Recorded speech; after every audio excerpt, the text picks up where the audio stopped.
Hello दोस्तों, स्वागत है आप सभी का। आज के इस कुंडली के अंदर हम शनि का जो गोचर होने वाला है इसको रीड करेंगे, क्योंकि इन जातक ने सिर्फ एक ही सवाल किया था कि सर जो शनि का गोचर होगा वो मेरे लिए किस तरह का रहने वाला है। तो उनकी पूरी कुंडली की भी एक बार शॉर्ट एनालिसिस करके देखेंगे कि क्या कुछ मुझे दिखाई देता है। ज्यादा कुछ उनसे बात ऐसा सच हुई नहीं है, क्योंकि बिल्कुल क्लियर कट क्वेश्चन था कि 29 तारीख के बाद जब शनि का गोचर होगा तो आपको क्या लगता है, क्या रिजल्ट्स हो सकते हैं। तो आइए शुरू करते हैं। देखिए, ये कुंडली 9 नंबर से शुरू हो रही है। इसका मतलब है कि कहीं ना कहीं ये कुंडली आपकी धनु लगन से बनी हुई है। अब इस धनु लगन के अंदर जो लगन का मिड पॉइंट था वो 0 डिग्री 33 मिनट्स के आसपास था। इसका मतलब है कि मूला नक्षत्र और लगन के जो स्वामी हुए वो हो गए केतु। ठीक है, अब सबसे पहले थोड़ा सा इनकी जिंदगी को स्टडी करना पड़ेगा कि क्या हालात रहे होंगे, क्योंकि देखिए केतु जो है वो इस कुंडली में लगन का यानी कि उनके सोचने का ढंग होके कहाँ जाके बैठा है, 12वें घर में। केतु यदि 12वें में बैठा है तो बहुत ज्यादा मानसिक परेशानी दे सकता है, और इस लेवल पे दे सकता है कि वो इंसान को आध्यात्मिक बना दे। ठीक है, और सबसे इंपॉर्टेंट चीज तो यही है कि किसी भी कुंडली में जो आपका फर्स्ट हाउस का मिड पॉइंट लॉर्ड है, जिसे ट्रू लग्नेश माना जाना चाहिए, वो सबकॉन्शियस माइंड जहां बैठेगा उस भाव को लेके वो सबसे ज्यादा इंपॉर्टेंट फैक्टर प्ले करेगा। तो इस हिसाब से हम देखें तो यहाँ पे एक कंडीशन थी कि इनको विदेश जाना चाहिए ताकि इनके लिए मानसिक कष्ट, मानसिक परेशानियां खत्म हो सके, पहली कंडीशन।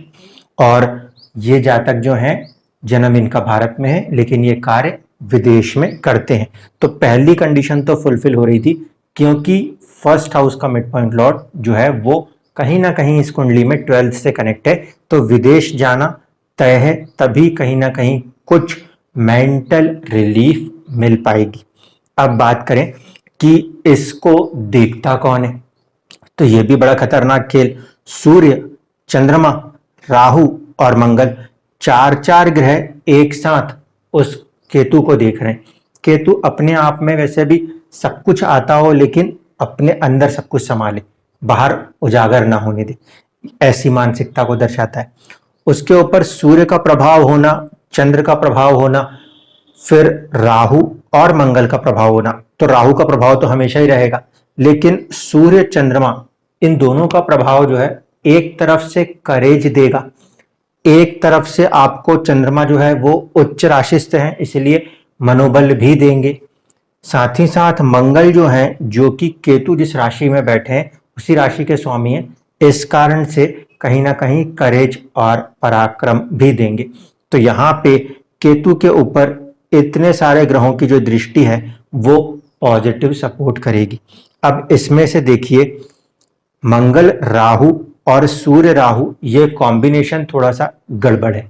ठीक है, क्योंकि जिस तरीके से मैंने केतु के साथ बताया वैसे ही आप समझ लीजिए मंगल और राहु का मतलब है कि यहाँ पे एक अंगारक फॉर्मेशन आ रहा है। जो डिजायर होगी काम को करने की मंगल की, उसमें थोड़ी सी उग्रता आ जाएगी राहु के कारण, क्योंकि उसकी जो धैर्य शक्ति है केतु उसको थोड़ा सा कमजोर करेगा। ये सूर्य जो है वो भी कहीं ना कहीं हल्का सा कमजोर होगा। सूर्य इस कुंडली में 9th हाउस के लॉर्ड हैं और उनका छठे भाव में आके बैठ जाना जिंदगी में संघर्ष को बहुत बड़े पैमाने पे लगा सकता है। यहाँ पे बात तो नहीं हुई लेकिन दो तीन चीजें कही जा सकती हैं। एक तो ये कि सूर्य का जो कि पिता का कारक ग्रह है उसका छठे घर में आना, संघर्ष के घर में आना।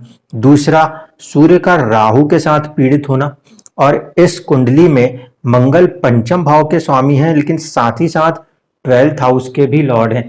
तो हो सकता है कि फादर के साथ भी थोड़ी सी चुनौतियां रही हो या फादर को भी कुछ तकलीफ रही हो, यानी कि आप समझ सकते हैं यहाँ पे ऐसी भी चुनौतियां देखने को मिल सकती हैं जिंदगी में कि फादर का जो प्रेम है वो कम मिला हो, ये कंडीशन बन सकती है।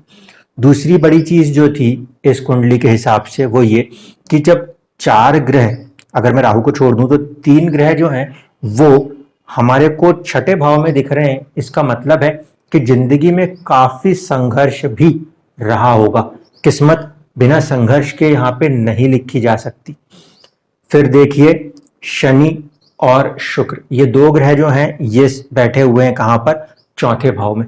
चौथे भाव में शनि बैठा है और चौथा भाव जो होता है वो इमोशंस का होता है। वहां पे इस इमोशंस के अंदर शनि का बैठ जाना मतलब प्रैक्टिकलिटी का बैठ जाना, और उसके साथ साथ शनि गुरु की राशि में बैठे हैं, नक्षत्र शनि का खुद का है, इसीलिए यहाँ पे शनि नक्षत्र के दम पे बलवान हो जाएंगे। स्ट्रेंथ ऑफ द प्लेनेट में देखा जाए तो शुक्र सबसे बलवान ग्रह है और वो इस कुंडली में देखने के लिए उच्च राशिस्थ है, लेकिन साथ साथ सबसे स्ट्रॉन्ग प्लेनेट है तो फायदा तो दे देगा, ऐसा नहीं है कि फायदा नहीं देगा। लेकिन एक चीज है, क्योंकि छठे घर का स्वामी है और उच्च का होके चौथे में बैठा है तो फैमिली के अंदर, जिंदगी में, अपने ही परिवार के अंदर काफी ज्यादा संघर्ष करना पड़ेगा। ठीक है, ये लाभ भाव का भी स्वामी है और लाभ भाव का स्वामी होके बैठा है तो कहीं ना कहीं फाइनेंशियल गेन्स की भी संभावनाएं बनेंगी। हाँ, यहाँ पे हम देखेंगे तो ये षडाष्टक फॉर्मेशन होगा, ठीक है, 6-8 का फॉर्मेशन होगा, इसीलिए गेन्स में थोड़ी सी ज्यादा डिलेज आएंगे, चुनौतियां आएंगी। ठीक है, शुक्र के पास दूसरी राशि जो है वो ठीक है कि यहाँ पे है, लेकिन जिस राशि में शुक्र बैठा है वो उसकी खुद की राशि नहीं है, वो गुरु की राशि है और फिर वही नैसर्गिक शत्रुता की राशि है। यह अलग बात है कि शुक्र उच्च के दिख रहे हैं, लेकिन यहाँ पे ये तो क्लियर है, कट है कि जो होम एनवायरनमेंट है उसमें चुनौतियों का सामना करना पड़ेगा। अब इस सूर्य, इस चंद्रमा, इस राहु, इस मंगल के ऊपर शनि की तीसरी दृष्टि भी आएगी, कर्म क्षेत्र पे भी आएगी, तो इसका मतलब सीधा सीधा है कि हम कह सकते हैं शुरुआती जीवन में काफी ज्यादा संघर्ष रह सकता है। दशा जो शुरू हुई है वो दशा भी इनकी शुरू हुई है सूर्य से, तो सूर्य, चंद्रमा, मंगल और ऑलमोस्ट राहु तक की दशाएं जो है वो परेशान कर सकती हैं, लेकिन राहु और गुरु की दशा जो है वो बाहर निकलने के लिए एक फोर्स भी दे सकती है। अब पहले चर्चा कर लेते हैं इन 3 फैक्टर्स के ऊपर जो कि इंसान को मजबूती प्रदान करते हैं या नहीं करते।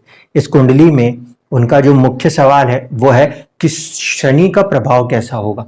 ठीक है, ये मेन क्वेश्चन है।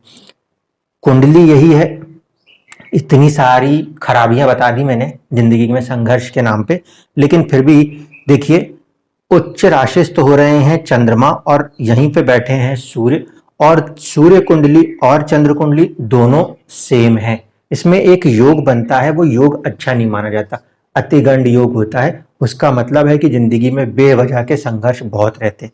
ठीक है, वो मैं यहां से भी समझा दूंगा। लेकिन इस कुंडली में एक प्लस पॉइंट हो रहा है, वो ये कि जो आपका सूर्य और चंद्रमा है, यानी सूर्य कुंडली और चंद्र कुंडली, आत्मबल और मन, चंद्रमा मन की स्थिति, ये दोनों के दोनों जो है ना उस कुंडली में जाके बैठे हैं जिस कुंडली में शनि जो है वो योग कारक होता है। ठीक है, तो कहीं ना कहीं आपके अंदर आपका जो आत्मबल है और साथ ही साथ आपका जो चंद्रमा मन का बल है वो काफी पॉजिटिव रहेगा। और इन दोनों से ही देखें, यहां से अगर हम लगन बनाएंगे तो शनि जो है वो किस्मत और किस्मत के साथ साथ लाभ, यानी कि आपका जो कर्म है उसके भी स्वामी बनेंगी। 9th हाउस, यहां से ये 9th हाउस और 10th हाउस के स्वामी बनेंगे। ठीक है, अब गोचर पे आने से पहले इस पे भी चर्चा कर लेते हैं। केतु की स्थिति 12th हाउस, जो कि मानसिक कष्ट को दिखाती है, परेशानियों को दिखाती है, और खासकर केतु 12th में बैठ जाए तो जिसे आप मोक्ष कहते हो, इसका मतलब होता है कि सारी दुनिया से अलग होके इंसान फिर ये ढूंढता है कि भाई प्रभु मुझे बनाया क्यों था। ऐसी स्थितियां भी पैदा होती हैं। मोक्ष कहने के लिए बहुत बड़ी बात लगती है, लेकिन जिंदा रहता हुआ इंसान को ही मोक्ष और दूसरी चीजें मिलती हैं। मृत्यु के बाद मोक्ष वाला तो कोई आके भी नहीं बताता। जीते जी इंसान को यहाँ पर ऐसी चुनौतियों का सामना करना पड़ता है कि उसका जो मन है, उसकी जो परिस्थितियां हैं, वो उसको बाकी सारी सराउंडिंग से काट दे, उसे मोक्ष कहते हैं। तो यहाँ पे केतु ऐसा मोक्ष बनाने में पूरी तरह से सक्षम है। अब इस केतु को देखिए 12वें भाव के साथ साथ ये मंगल की राशि में बैठे हैं, तो बुद्धि और बुद्धि के साथ फिर 12th हाउस मानसिक परेशानी यहाँ भी दर्शा रहे हैं। फिर गुरु नीचे नक्षत्र पे, अब ये मानसिक परेशानी जो होगी या जो सोच बचपन से डेवलप होगी वो आएगी कहाँ से? एक तो खुद के पर्सनालिटी या हेल्थ को लेकर आ जाए या फिर घर के अंदर की परिस्थिति 4th हाउस को लेकर आ जाए। ठीक है, तो 1 और 4, तो मैं यहाँ पे ये कह सकता हूं कि जिंदगी के शुरुआती समय में काफी संघर्ष देखने को मिला होगा। इसके बाद चंद्रमा और सूर्य ये दोनों क्योंकि एक ही राशि में आके बैठे हैं इसीलिए दो कुंडलियां एक जैसी हो गई। अब देखिए यहाँ पे भी एक अच्छी बात क्या हुई है कि ये पूरी स्क्रिप्ट एक जैसी है, इसीलिए जो मन चाहता है वही आत्मा चाहती है और ये दोनों चीज एक साथ होकर चल रहे हैं और इसके ऊपर ही कहीं ना कहीं आपके सोचने का ढंग केतु का भी प्रभाव है, इसीलिए कुछ हद तक तीनों ही एक जैसी चीज चाहते हैं। तो इस कारण से ऐसा जातक बहुत ज्यादा संघर्षमय जीवन के बाद भी अपने आप को बाहर निकाल के लाने में सक्षम हो जाएगा। स्क्रिप्ट यही है कि चंद्रमा यहाँ पे अष्टम भाव के स्वामी है। अष्टम भाव का मतलब है अकेलेपन में रहना या फिर अनसर्टेन कंडीशंस में रहना।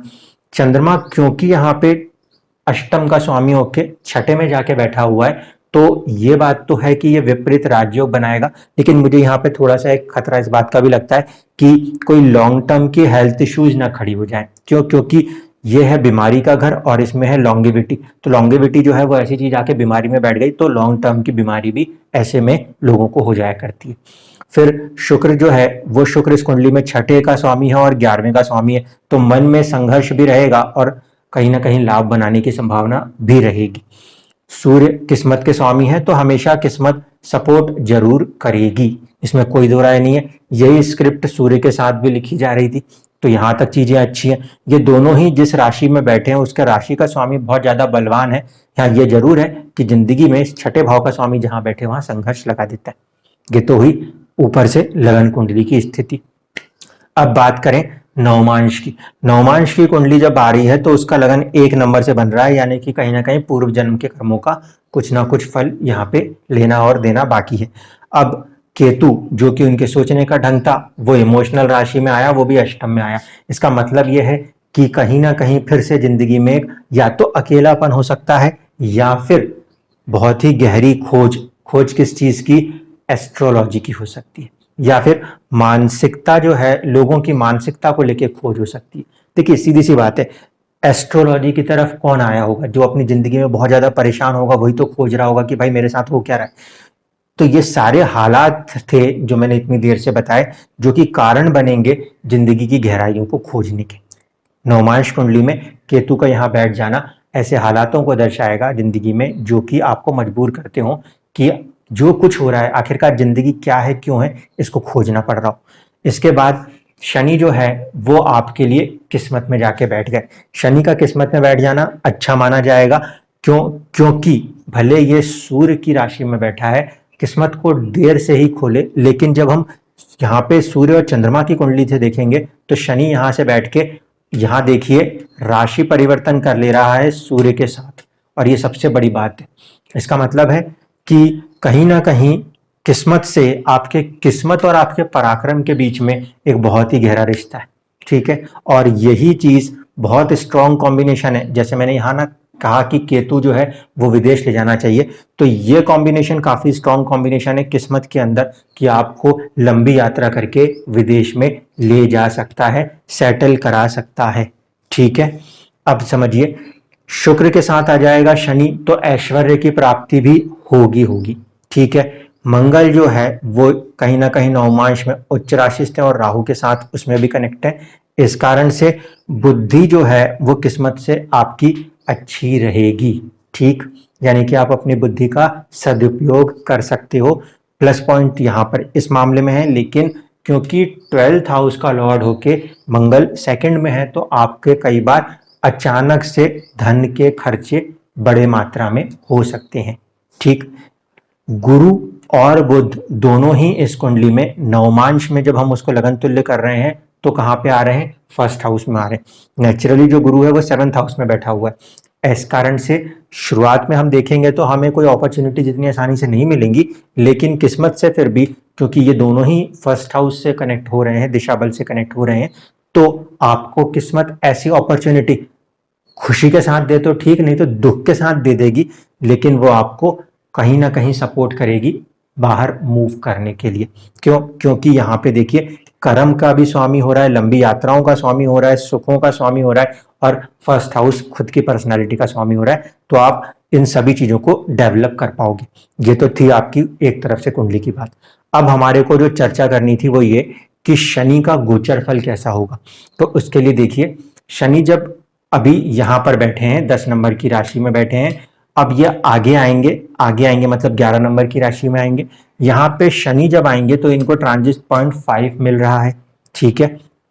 पहले शनि के पास जो पॉइंट था वो 2 पॉइंट था, तो 2 से वो 5 की तरफ जा रहे हैं। इसलिए मैं कहूंगा 2023 से लेके 2025 तक का जो सफर रहने वाला है वो ज्यादा बेहतर रहने वाला है बीते गए हुए 2.5 सालों के तुलना में, ठीक है। यहाँ पे एक आध पॉइंट का कमी है, लेकिन हाउस स्ट्रेंथ देखिए, ये दोनों हाउस स्ट्रेंथ में भी बहुत अच्छे हैं। तो फाइनेंस की जो आपकी सिचुएशन होगी वो कहीं ना कहीं पॉजिटिव रहेगी, उसमें आपको घबराने की जरूरत नहीं पड़ेगी, ठीक है। जो वीक हाउसेस थे वो था थोड़ा सा 5th हाउस, 7th हाउस, क्योंकि यहाँ पे जो रिक्वायरमेंट थी उससे कम पॉइंट्स थे। 12th हाउस कमजोर हो तो अच्छा है, क्योंकि उसमें खर्चे जो हैं वो कम होते हैं, तो इससे हमें कोई परेशान होने की जरूरत नहीं थी।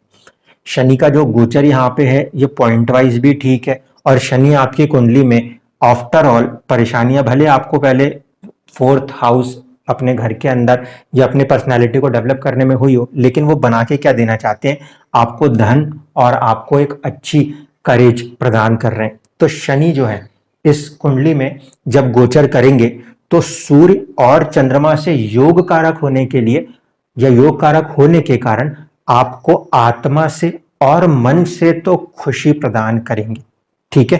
क्योंकि शनि यहां बैठेंगे, उसकी तीसरी दृष्टि आएगी पंचम भाव पर, किस्मत के ऊपर, और यहां बैठने से एक दृष्टि आएगी 12th हाउस के ऊपर, जो कि केतु को भी देखेंगे।